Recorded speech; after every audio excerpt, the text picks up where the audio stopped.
that we should speak to them and ensure that they do have an inclusive government, because there will not be any long-term sustainable peace or stability in Afghanistan unless all the factions, all the ethnic groups are represented. But I mean, there's something more important than anything to the Taliban government, and that's the kind of purity of their ideology, their religious ideology.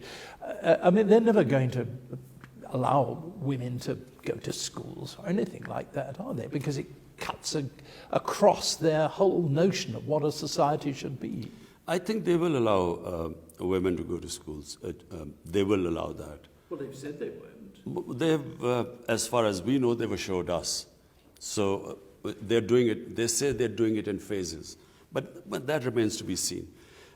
Look, John, what they do from now onwards, we can only hope to sort of persuade them and encourage them and incentivize them in that direction. But, you know, sitting today, what happens, where they will go, I'm afraid, I don't know. But you can influence it by helping the other countries round about to decide to recognize them or not recognize them. We have already, I told you, John, I've already spoken to all the neighbors. I've spoken to the Iranian president, I've spoken to the Tajikistan president, the Uzbekistan president. They're the most relevant. And we have all decided that unless and until there's an inclusive government and their respect for human rights, it would not be possible for us to recognize them. So it really does depend on what they themselves do. Absolutely. Because you see, apart from anything else, John, let me tell you from Pakistan, our biggest worry. Our biggest worry is that this will, a huge humanitarian crisis, and that would immediately lead to a refugee problem. Secondly, if they do not have an inclusive government, and gradually it descends into a civil war, which if they do not include all the factions, sooner or later they will, they will have again a sort of a civil war. That too will impact Pakistan. It will mean an unstable, a chaotic Afghanistan, ideal place for terrorists, because if there's no control or if there's fighting going on, and that is our worry. So terrorism from Afghan soil, and secondly, if there's a humanitarian crisis or a civil war, a refugee issue for us. Can I just ask you, just go back on something you said? The Taliban leadership has assured you or suggested that it will allow women's education again? How strong was the assurance? No, they've given public statements. Their spokesman came on television and said the women will be allowed to work, they will be allowed to study. He just used a word in the Islamic context. So, and I guess what he means by Islamic context is that, they will have segregation. In other words, they will not have co-education. So I guess that's what it means. But he did say that they will be allowed to study. Before, of course, they would blow up girls' schools and kill anybody in them. I know. I mean, this idea of not allowing girls to study, believe me, has nothing to do with religion. Because, I mean, we give special stipends to our girls, the parents of girls. We give them extra money so that they would put their girls in school. So when you see what's happening in Afghanistan, you must be pretty disgusted, actually, with the way that the Taliban are behaving. I think, John, what we should hope for and try for is to make them go into that direction. And in the statements they've made. And secondly, Afghans are very strong people. I mean, they're just, as a race, they're very strong. Their women are very strong. I feel give them time and they will assert their rights. How much time? Years? A year, 2 years, 3 years.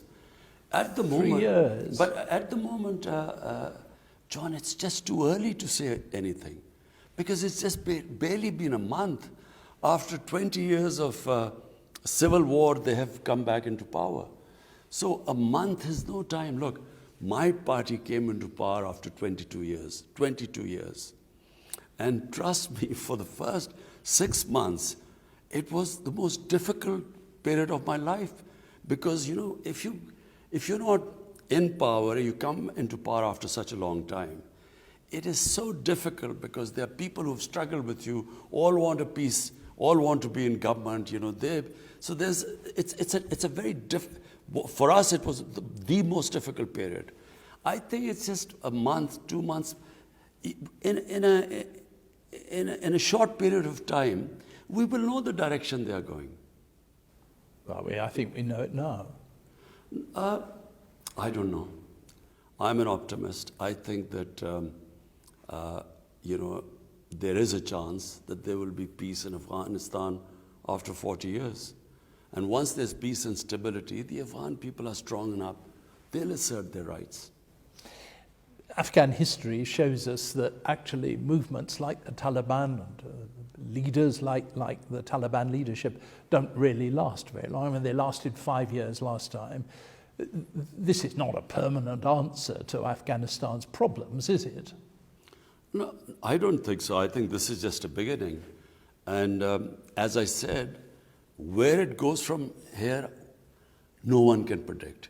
But what we hope is that they will have peace, the Afghan society will assert itself, they will get their rights. The Afghan women are strong, they will assert their rights.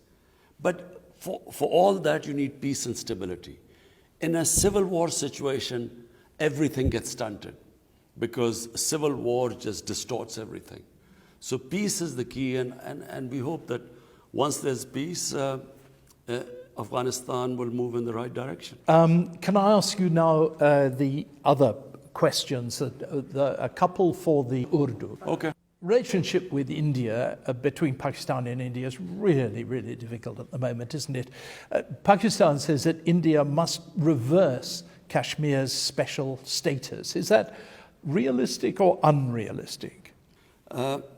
देखिए John, मसला ये है कि जब तक हिंदुस्तान 5 अगस्त 2019 को जो उन्होंने कश्मीर की स्टेटहुड ली थी गैर कानूनी तौर पे, यूनाइटेड नेशंस सिक्योरिटी काउंसिल की रेजोल्यूशंस की खिलाफ वर्जी की थी, कि जो बड़े वाज़े तौर पे कहते हैं कि ये डिस्प्यूटेड टेरिटरी है पाकिस्तान और हिंदुस्तान में, और सिर्फ एक प्लेबिसाइट के ज़रिए कश्मीर के लोग फैसला करेंगे कि वो हिंदुस्तान के पास जाना चाहते हैं पाकिस्तान के पास। तो उसकी जब उन्होंने एक इंटरनेशनल कम्युनिटी की जो वादा किया था कश्मीर के लोगों से, जब उसकी खिलाफ वर्जी की, तो पाकिस्तान के लिए बहुत मुश्किल है उनसे बातचीत फिर से शुरू करने का।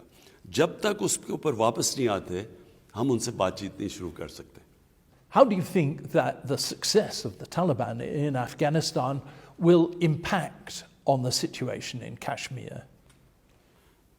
जहाँ तक मुझे समझ है, इसका तो कोई कश्मीर के ऊपर फ़र्क नहीं पड़ेगा, लेकिन किसी वजह से हिंदुस्तान की हुकूमत ये समझती है अफ़गानिस्तान में तालिबान के आने की वजह से कश्मीर पे फ़र्क पड़ेगा। मुझे तो ये समझ नहीं आती, क्योंकि अफ़गानिस्तान के लोग तो कश्मीर में नहीं लड़ रहे थे। तो मेरे ख्याल में ये साइकोलॉजिकल है, असल में तो कोई फ़र्क नहीं पड़ना चाहिए तालिबान के आने से कश्मीर के ऊपर। Taliban haven't really responded very enthusiastically to your suggestion that they should set up an inclusive government. How do you get that? Is it really possible? देखिए, मेरे ख्याल में इस वक्त बहुत जल्दी है। अभी तो 1 महीना हुआ है, एक हुकूमत 20 साल के बाद तालिबान वापस इक़्तिदार में आए हैं। 1 महीना हुआ है। 1 महीना बहुत जल्दी है जज करने के लिए। अभी तक जो तालिबान ने जितनी स्टेटमेंट्स दी हैं, उन्होंने कहा कि हम एक इंक्लूसिव गवर्नमेंट लेके आएंगे जिसमें सबको शामिल करेंगे, ہر نیشنلٹی کو, ایتھنک گروپ کو, تو ایک ان کی شرکت کریں گے حکومت کے اندر. اور انہوں نے ہیومن رائٹس کی بھی بات کی ہے. تو انہوں نے ابھی تک سٹیٹمنٹس تو سب ٹھیک دی ہیں, لیکن ابھی بہت جلدی ہے کہ ساری دنیا ان کے اوپر نظر رکھ کر یہ رکھی ہوئی ہے کہ وہ کب کریں گے. میرے خیال میں 20 سال کے بعد جب کوئی حکومت اقتدار میں آتی ہے اس کو ٹائم لگتا ہے. ہم 22 سال کے بعد جب حکومت میں آئے تو ہمیں شروع میں بڑا مشکل تھا کہ ایک دم حکومت بھی چلاؤ اور پھر کس کو شامل کرو, کیونکہ جن لوگوں نے قربانیاں دی ہیں وہ سارا حکومت کا حصہ بننا چاہتے ہیں. لیکن میرے خیال میں طالبان بھی یہ جانتے ہیں کہ اگر افغانستان میں امن آنا ہے, اگر اسٹیبلٹی آنی ہے, تو اس کے لیے بہت ضروری ہے کہ سب کو شامل کیا جائے. مثلا تاجک ہیں, ازبیک ہیں, ہزارہ ہیں, ان ساروں کو حکومت میں شامل کیا جائے اور تب ہی ایک اسٹیبل گورنمنٹ بنے گی.